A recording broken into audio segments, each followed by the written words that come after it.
Welcome to the Designer Practice Podcast. I'm your host, Kayla Das, and I am a Canadian social worker, business coach, and private practice owner. I love all things systems, strategies, and step-by-step processes, helping therapists and coaches design a private practice that doesn't only provide practice profitability, but also the time freedom that they had initially set out to achieve. In this podcast, we'll discuss everything from private practice startup to passive income to building automated systems so that you spend less time inside of your practice and more time outside of it doing the things that you love. Let's dive in.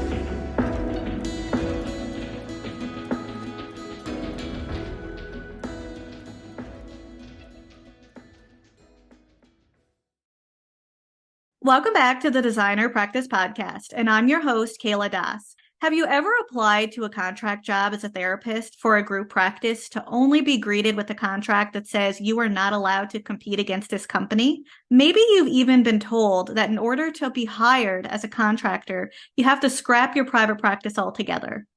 This certainly happened for me. When I first started my private practice, I interviewed for 7 contract jobs and only one didn't ask me to sign a non-competition clause.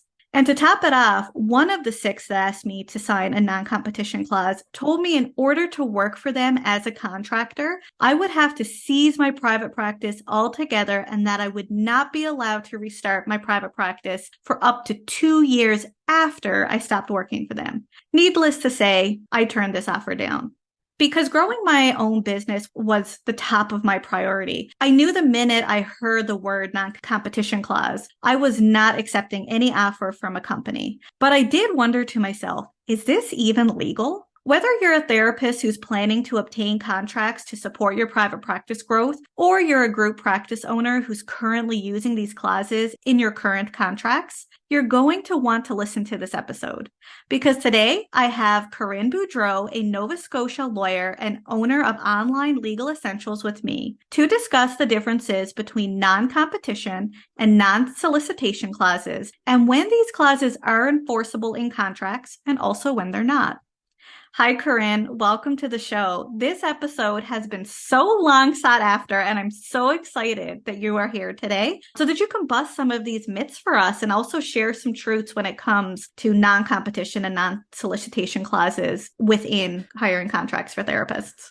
Well, thanks so much for having me. And thank you for your persistence. I try not to make people chase me, but we were kind of going back and forth on having me come and talk about this. So thanks for your persistence, and I'm very happy to discuss this. Definitely questions that I get very often too. Yeah. And Corinne, something that I've noticed, especially in the private practice world, is the use of non-competition and non-solicitation clauses within contracts. However, there seems to be an misunderstanding of the two and how they differ from one another. So I can't wait for us to dig into these a little further so that you can help us really understand these, especially if we're either signing these contracts as a contractor or we're a therapist or a group practice that are actually hiring therapists into our private practice. But before we do, please introduce yourself, where you're from, and tell us a little bit about what you do. Well, thanks for that. Yeah, my name is Corinne Boudreau. I originally was born and raised in Cape Breton.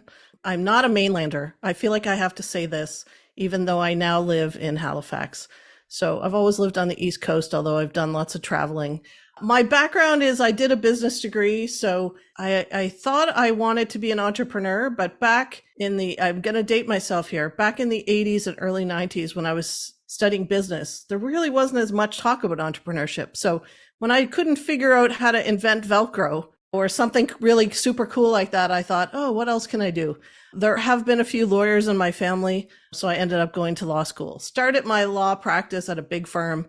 But after a number of years and a couple of kids, realized that big law firm life was not for me. Great background, great training, had some really amazing clients, got to learn from some amazing people. But I really had what I now call my soul-sucking situation, which I know a lot of entrepreneurs and people who've gone out on their own have experienced, where you just feel like you're a square peg in a round hole. So back about 10 years ago now, I decided to start my own law practice and then started teaching. I got a call from somebody saying, I'm always getting legal questions. They were a business advisor at a local entrepreneurship center. I'm always getting legal questions. We have some funding to do training. Could you put together a legal course? So that's kind of where it started for me down this other path of teaching entrepreneurs and self-employed people and freelancers what I call the legal essentials. Because I think it's something that it's not taught in school. It's often not included in other programs. I actually used to teach fourth year dental students business law. I think that the dental program was actually at Dalhousie University was actually forward thinking and starting to put more legal content. So I think some places it's starting to show up, but that's really my passion now, is helping Canadian entrepreneurs and business owners and freelancers to understand what the legal foundations are and put it in hopefully more accessible language. I've tried to go from being like talking like a lawyer robot to talking more like a human being / entrepreneur person. So that's a little bit about my journey. Yeah, and something you mentioned there, you said a lot of us don't have this in our schools and training. And especially when I think of therapists and coaches, it's not only is it not in our training, it's something that's misunderstood. And especially where it comes, usually having to hire a lawyer and asking these questions can cost a lot of money, or we anticipate it's going to cost a lot of money, that we just don't do it. And that could definitely open ourselves up to potential issues down the road, because a simple question could be answered, which is why I'm really glad that you're here today, because non-competition and non-solicitation clauses come up over and over again. But it's difficult to know, who do I reach out to, or how do I reach out to people, or how do I find the right information to be able to deal with this? So let's dig in. What is a non-competition clause and what is a non-solicitation clause, and how do they differ from one another? Sure. I'm going to talk a little bit about how they're the same and then maybe how they're different. They're both under what I would call an umbrella of things that we call restrictive covenants. So that sounds like a very fancy, jargony lawyer word, but it really, as you can see, it restricts activities. So both of them have that in common, that they're a kind of clause that you put into a contract to say you can't do this. And again, there are some other parameters around it, but they are restrictive in nature. How they differ is non-competition clauses usually restrict activities of a person within a certain time frame and also within a geographic region. It depends on the context where they're put, what that looks like. In employment agreements, it usually says you can't work in a certain industry or type of job in a certain geographic area for a particular period of time. That's kind of how it would be written. Similarly, in a contractor agreement or in a purchase and sale agreement, that's another place that these commonly show up. It would say something like that. So it restricts activities around what people can do during a contract or even after a contract. A non-solicitation clause, again, does restrict activities, but it usually talks about slightly different activities. It's usually talking about contacting patients or clients, contacting staff and suppliers. And so it's slightly different types of activities that it restricts. And it often kind of ties back to protecting confidential information.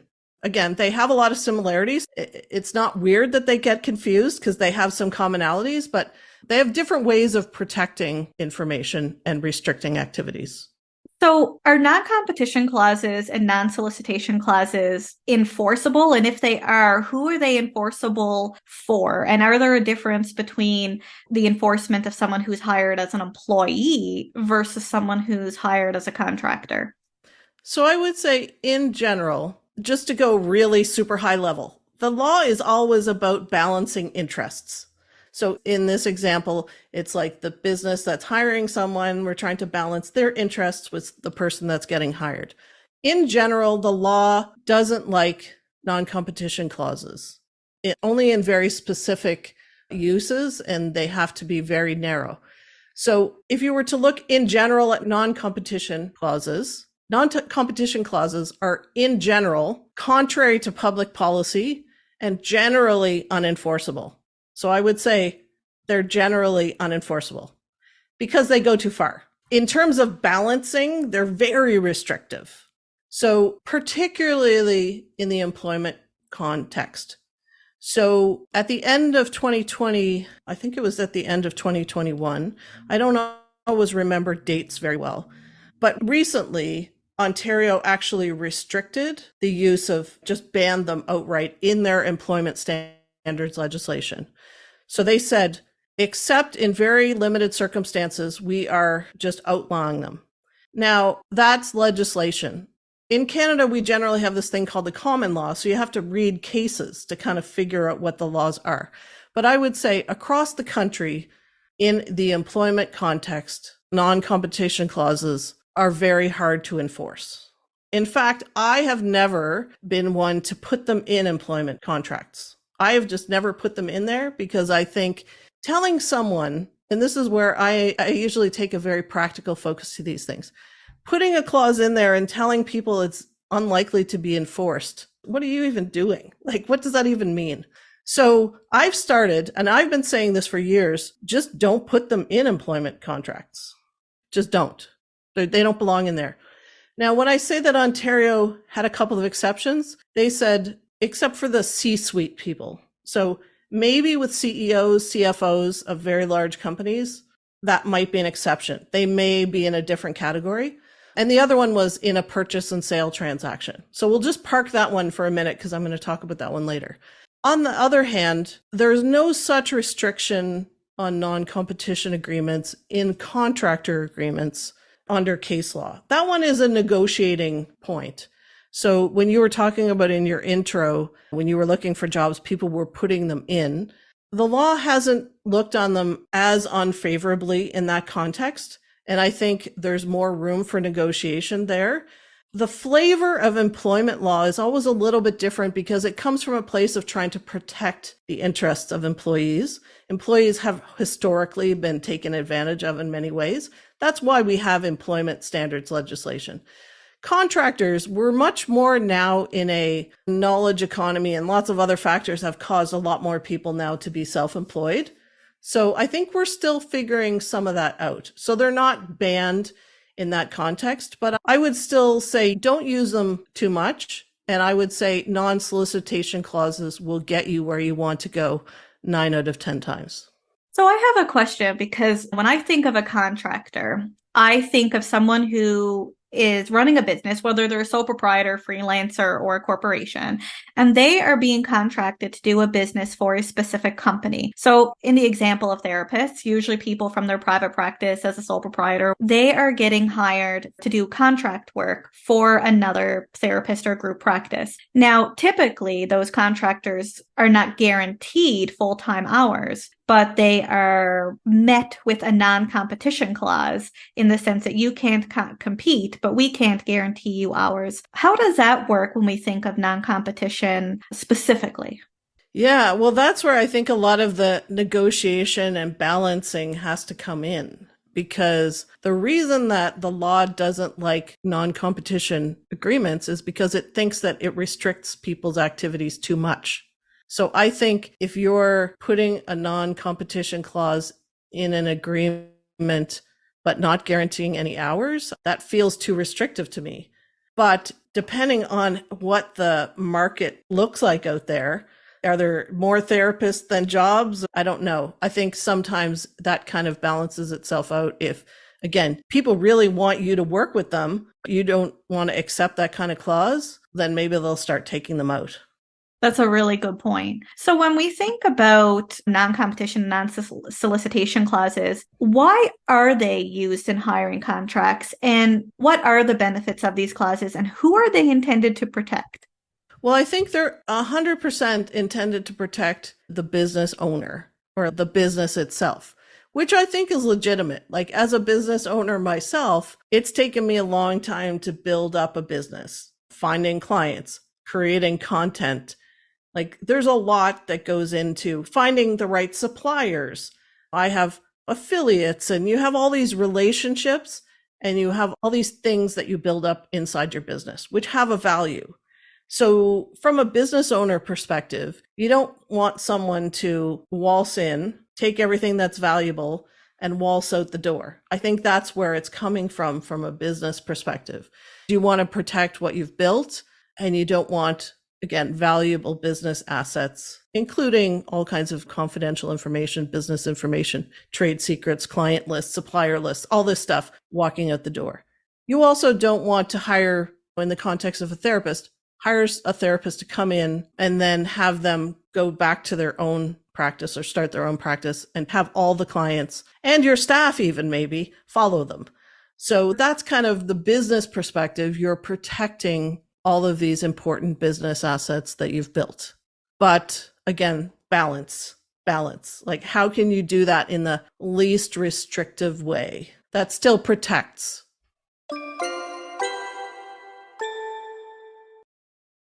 If you've ever struggled with the legal stuff in your business, I have 2 words for you: legal templates. Corinne Boudreau, a Canadian lawyer and business owner of Online Legal Essentials, sells affordable, downloadable legal templates for therapists, coaches, and course creators. From the Regulated Health Practitioner Legal Template Pack to the Coaching and Course Creator Package to website privacy policies, she has it all. So why not just purchase pre-made templates to avoid all the unnecessary legal headaches? Head over to Online Legal Essentials by checking out kayladas.com/online legal essentials. As a special bonus, use the coupon code EVASPARE10, that's EVASPARE10, to receive a 10% discount off any of Corinne's digital template products. Go ahead, check out Online Legal Essentials today. Now back to our episode. Yeah, what I'm hearing, it's really balancing out the rights of the person that you're hiring versus also protecting your company with that, right? And too restricted on either side could not benefit one or both parties. Mm-hmm. And I think sometimes people kind of, what's the expression, like cut off their nose to spite their face. If you have too many restrictions in there, maybe you're not going to get the right people. And maybe they could work part-time in your practice and part-time in another practice, and that will work fine with some other, again, controls in there. But making things too restrictive, you might be losing great people that you could otherwise work with. That's a really great point. Now, I have kind of a scenario that tends to happen for therapists specifically. In my opinion, it seems like a catch-22. So when it comes to the therapy code of ethics, it's usually an ethical standard for therapists who are leaving an organization, again, whether they're an employee or a contractor, to provide at least 3 referrals to a client so that they have the appropriate continuation of care. When it comes to the non-solicitation clause specifically, do these 3 referrals have to be within that existing company? And what if the organization doesn't have additional therapists with the expertise that the clients need for that best continual care? Yeah, I think this is kind of a tricky one, which I think communication is very important in this respect. If you were leaving and you were trying to compile this list, I think I would want to have some communication with the organization that you're leaving. If they have someone who's appropriate, I think it would be appropriate to have an internal person. If they have no one, particularly if that's within the code of ethics to provide that, I think, again, you have to provide that. I'll tell a story in a minute about, I think, what is solicitation and what's not solicitation. But in terms of this context, I think if your code of ethics says that, I think if you can find an internal person, great. But if not, I think it's appropriate to provide external people as well. And I know you have a scenario question, but I'm going to actually add another layer to this that often comes up for therapists is if we're required to share referrals, why can't the therapist themselves be a referral? Like say they're starting their own private practice or they're going to another company. If they continue to work in the therapy field and are accessible to the client, why can't they be a referral, knowing that a non-solicitation clause exists? I'm really making this confusing here today, but these are something that we often come up against as therapists because we have something on this side telling us to do this, and then we have something on this side to tell us to do this, and we're like, what do we do? I think that one's a little bit more difficult. And I guess I would say, again, there might be times when you're leaving a practice where they really don't have anybody with your expertise. Maybe they don't even want to do that kind of therapy anymore. But I think sending out, and I don't know how this is communicated to patients or clients either, but if you were going to put yourself on that list when you're exiting, I think I would want to get consent from the internal people to say that that's okay.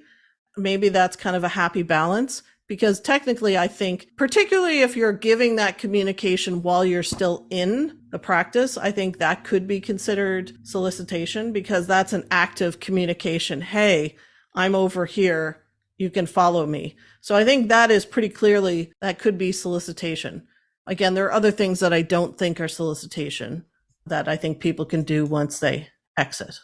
Perfect. So that's helpful to think about. So I'm really curious on that example you were referring to, like the difference between what is and isn't solicitation. Yeah. Well, again, I think I've seen sort of the good, bad, and the ugly now of a lot of these kind of examples. A really clear time that I saw was there was a person, and it wasn't in the healthcare field, but there was somebody inside a business who he knew he was going to be leaving. So some months before he actually left, he started forwarding all kinds of emails from his business account to a new account, which contained confidential client information, lists, all kinds of contact information. So he was already planning his exit, but was forwarding information to an email address. And then once he did leave, he took those lists and information and started at the top and started emailing people and calling people. That's very clearly solicitation to me. So that's very clear on one end. I did get a panicked phone call one time from somebody who said they had left, they were working with another business. They had left, had started their own thing, had a non-solicitation clause. And they said, oh my God, I just ran into one of my old clients at the farmer's market, and they asked me what I was doing now. And I didn't know what to say, because all I could think about was, oh my God, I have this non-solicitation clause. And what can I do in that scenario? And, they live in a small community. And I'm like, that is not solicitation. You bump into someone at the farmer's market and they ask you what you're doing now, like you can say what you're doing now. That's not you taking, and sometimes I refer to this as inside information. If you're using inside information to contact people. So yeah, fine. You run into somebody at Sobeys or the superstore or the farmer's market or wherever. You can also generally advertise. And if people have been following you on your social media account previously, and they still are, like, again, that's not specifically solicitation. So you can still exist in the world. And that's sometimes where, again, being connected with people on LinkedIn, or we all know social media has its goods and its bads, but a simple example of being connected with someone on LinkedIn and them seeing where you are now, that's not solicitation. That actually goes into my next question, and it's kind of like an alternate scenario to the last scenario that I shared with you. So, what if a client wants to follow their therapist to their next place of employment or private practice, even if the therapist didn't give them as a referral, they just ask them, where are you going? And they say that they're going X, Y, and Z. And they request to follow the therapist without being solicited by the therapist in any way. Could this be considered a violation of non-solicitation clause, even though solicitation didn't take place? Well, again, I'll defer to people in their own, especially regulated people. But my understanding is that patients, clients have the rights to choose their own providers, right? So as much as we might think of a client or a patient belongs to a practice, they do have the right to leave. So to me, that's not solicitation. Again, they can decide. And I'm also pretty sure that providers have the obligation to provide records and all that kind of stuff when someone does leave. So again, from a business owner perspective, you're trying to protect your client list. You're trying to protect all their confidential information and all that goes along with that. But yeah, they have the right to leave if they want to. They're not in a contract forever with you. So. And that's tricky. Of course, as a business owner, you want to retain everybody, but yeah, they can vote with their feet. No, that makes sense. And so this brings a kind of a step further, is how might a therapist protect themselves if the agency says, hey, you just solicited this client? What can they do when they know, in fact, it didn't happen and a client actually went to this person afterwards? Yeah. The note that I made is make your exit very clean. Like, make your exit as clean as possible. You can even say to them, like, I'm leaving, tomorrow's my last day. I want to make sure that you know that I haven't downloaded anything. please remove my access. With people working remotely, sometimes they forget to revoke people's access. But I would even remind them, this is where you can be proactive, like remind them to say, look, tomorrow's my last day. Please revoke my access. Here are my keys. Please change my passwords. Like, let's do this very cleanly. I've had some people want to be very proactive about this. So they almost kind of send a letter saying, I'm aware of this non-solicitation clause. Here are all that we've done to wrap things up. We didn't really talk about this, but sometimes in contractor agreements, there is a specification about who owns what clients or patients. So it's always good to be very clear on that part too, that whether you recognize that, okay, all the clients are yours, like I'm not taking, at least at this point, I'm not taking any of them with me.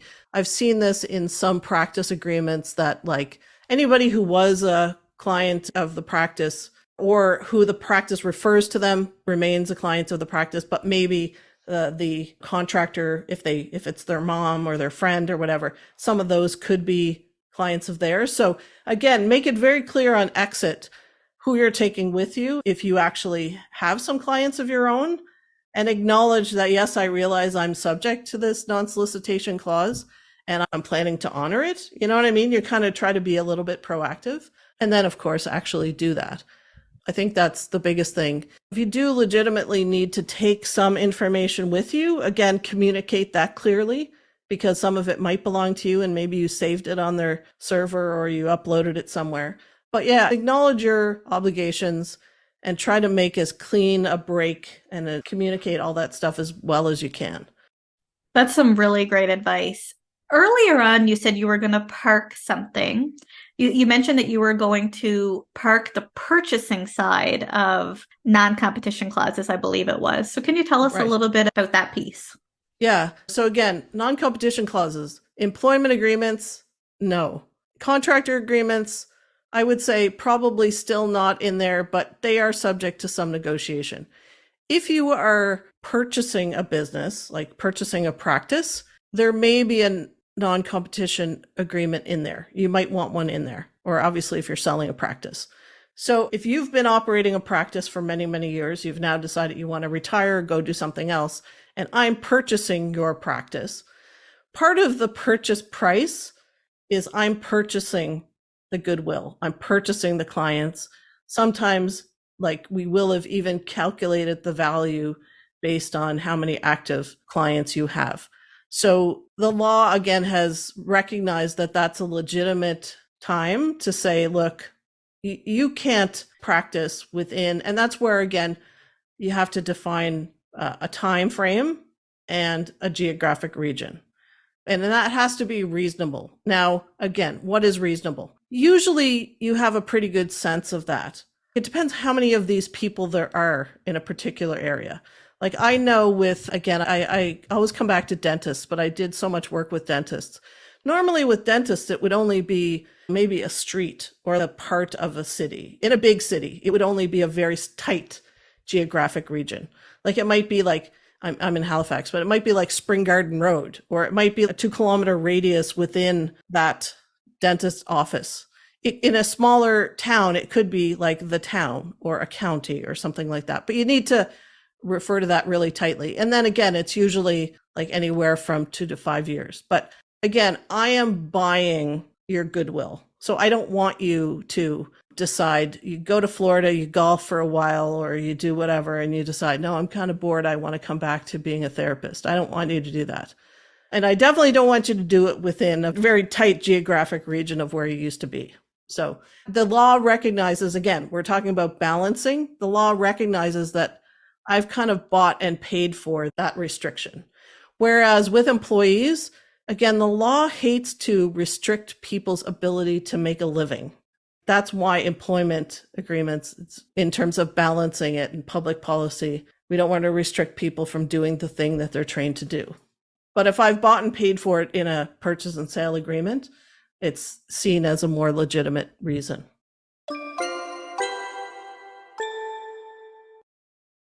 Whether you're a social worker, psychologist, or psychotherapist, as a regulated health professional, you have special considerations and risks compared to other traditional business models.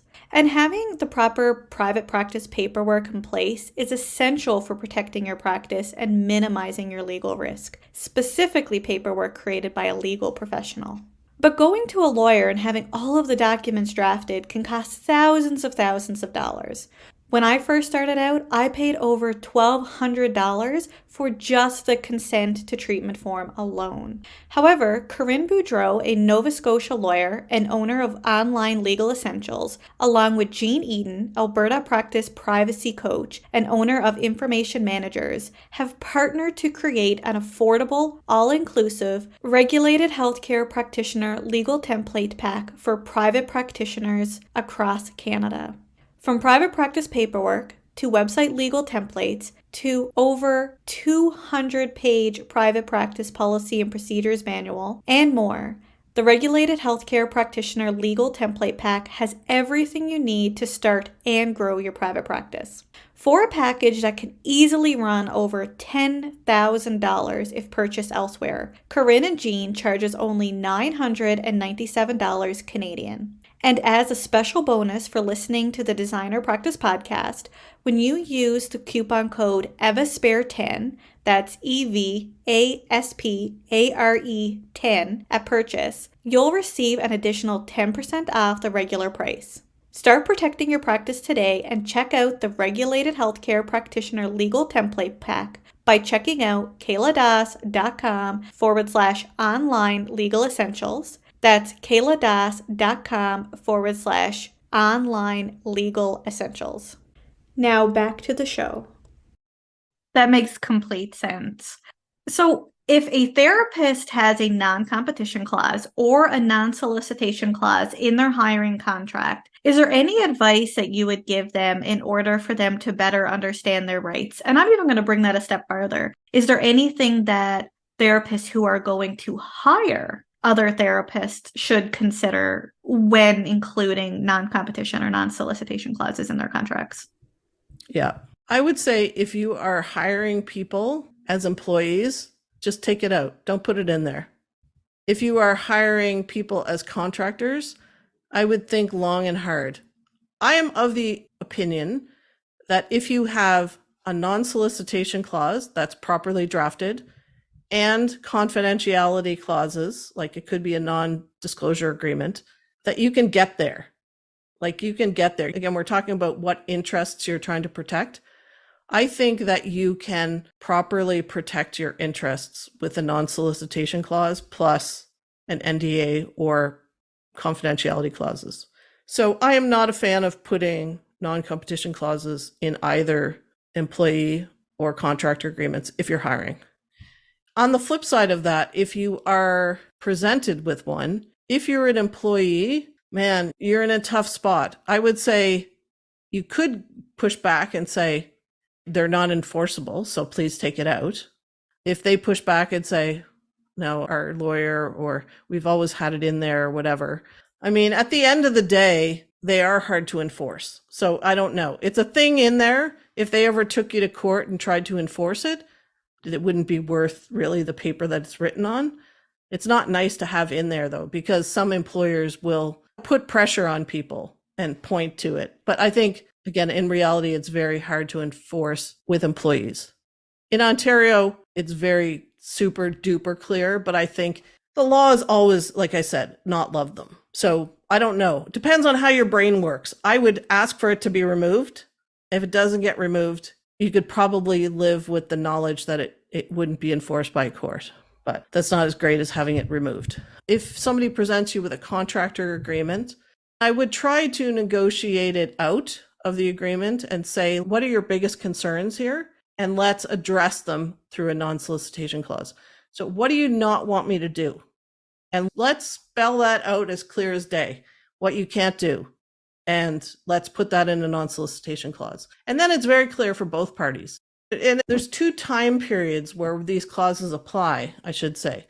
They apply when you're in the relationship, and then there usually is, like you said, there's a time period afterwards. So Make it very clear what you can do while the contract is in place, while you're working in their practice and your own practice or somebody else, and then make it very clear, if this relationship ends, if we terminate this agreement, what do you not want me to do and what can I do? And that can be written in very clear English because every practice is going to be a little bit different. But yeah, put that in clear English during and then after.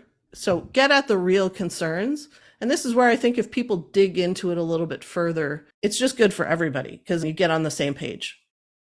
I love that clarity piece because historically people put it in because it's always been there, or another contract had it in there. But it's to ask, why is it in there, right? Like, what's the purpose? What's the reason? Because again, going back to how non-solicitation and non-competition clauses are the same, but they differ, it's that often the word non-solicitation is actually meant as the non-competition and vice versa. So it's really understanding what is the issue here, what's the concern, and what is the person wanting to be protected from. And really understanding that can even help the person being hired really understand, is this a place that I want to work in? Am I willing to sign this now that I know this if they're not willing to take it out? Or maybe through that negotiation, both parties get a better understanding of, this is the issue and now this is how it's going to be in the contract. So Yeah. I love that piece.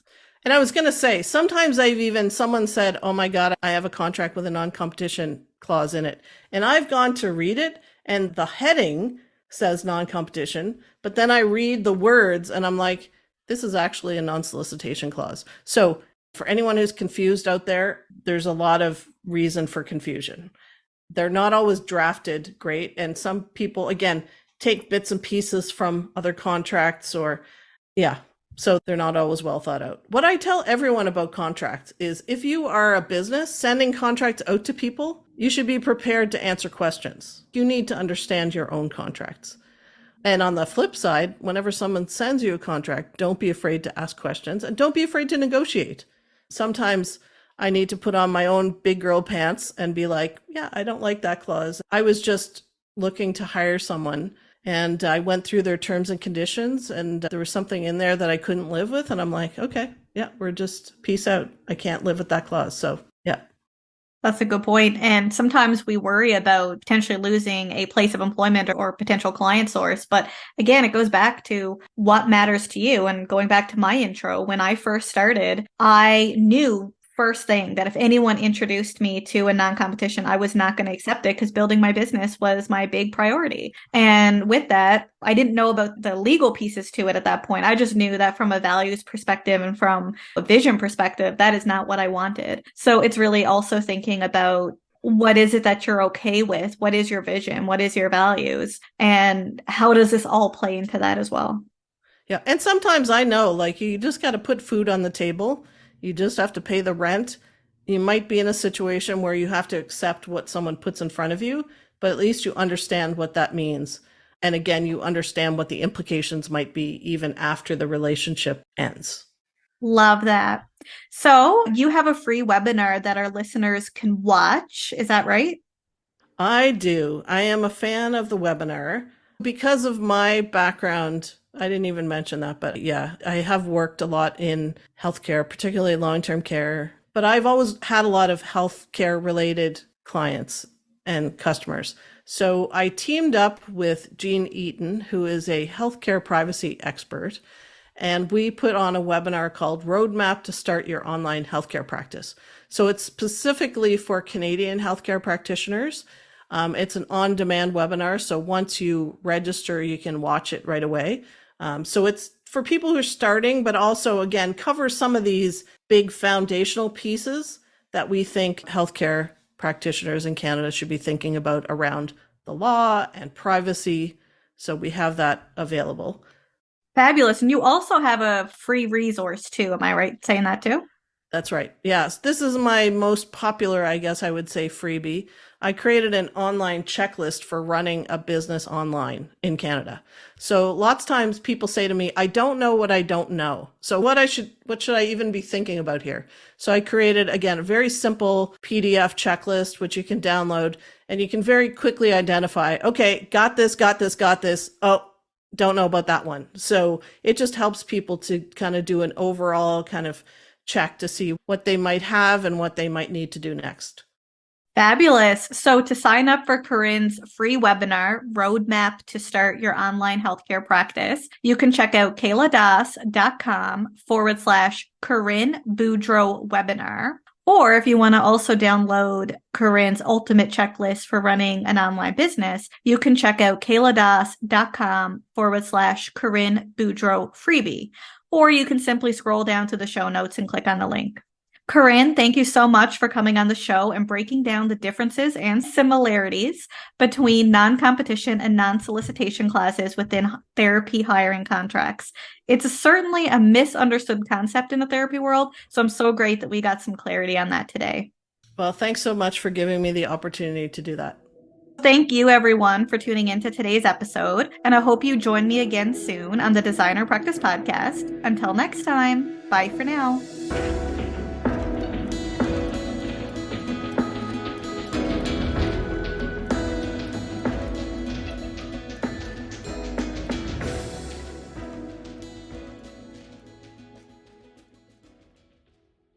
Please be advised that the podcast advertisements and links in this episode may be affiliate and/or sponsor links where Evaspare Inc. and the Designer Practice Podcast receive compensation for sales or signups made through link clicks. This helps the Designer Practice Podcast continue to provide free and valuable content to you each week. Thank you, and we appreciate your support.